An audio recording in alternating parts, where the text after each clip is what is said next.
మంచి రుచికరమైన బిర్యానీ చేస్తున్నాం. దానికి కావాల్సిన సామాన్లు: ఒక పెద్ద గిన్నె,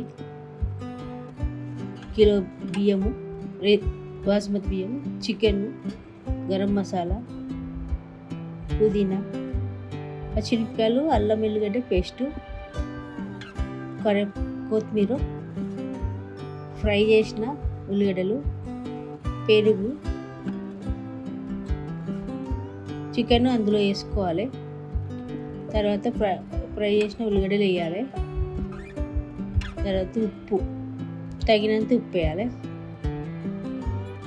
తగినంత ఉప్పు వేసి తర్వాత కారం వేయాలి.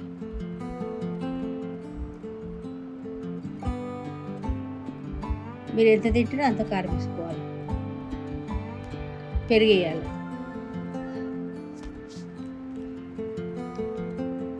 పెరుగు వేసిన తర్వాత కొత్తిమీర, పుదీనా వేసేయాలి. కొత్తిమీర, పుదీనా వేసినాక అవన్నీ వేసినాక ఉప్పు, కారం, పసుపు అన్నీ వేసి కలబెట్టాలి. మంచిగా బాగా కలబెట్టాలి. కలిపిన తర్వాత బిర్యానీ ఆకు,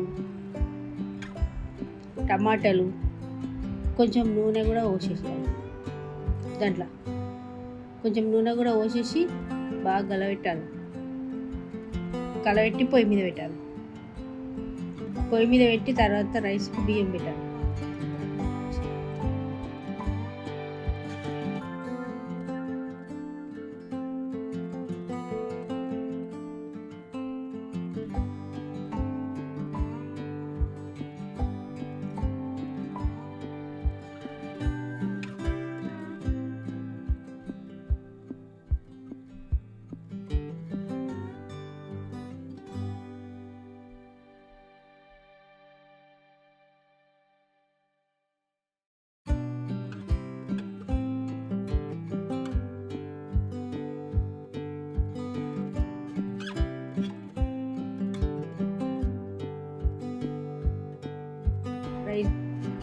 ఎసరు పెట్టాలి.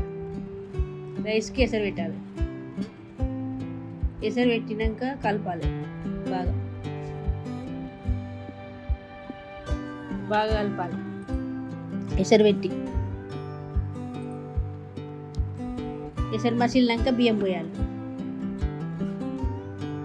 ఎసట్లా కొత్తిమీర, పుదీనా, బిర్యానీ అది బగారా దినుసులు, కొంచెం నూనె, పచ్చిమిరపకాయలు, ఉప్పు వేసి మసిలినాక బియ్యం వేయాలి. బియ్యం వేసిన తర్వాత అవి 70% ఉడకాలి.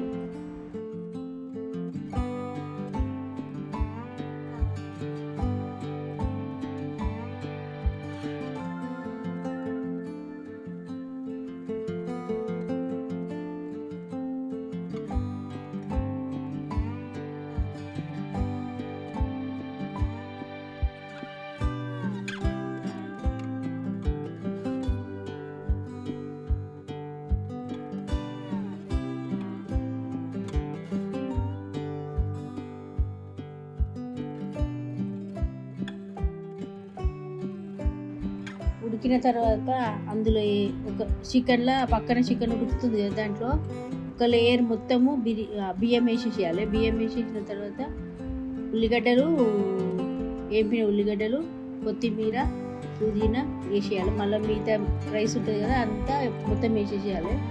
వేసేసి దాని మీద మళ్ళీ ఉల్లిగడ్డలు, కొత్తిమీర, పుదీనా వేసేసి నిమ్మకాయ రసంలో కొంచెం ఫుడ్ కలర్ కలిపి అది కూడా మీద పోయాలి. కొద్దిసేపటి తర్వాత కుంకుమ పువ్వు పోయాలి. కుంకుమ నీళ్ళు కలిపి అందులో పోసి మూత పెట్టేసి ఒక 10 నిమిషాల తర్వాత దింపేయాలి. 10-15 నిమిషాల తర్వాత దింపేసిన తర్వాత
చూస్తే రుచికరమైన బిర్యానీ అయిపోయింది.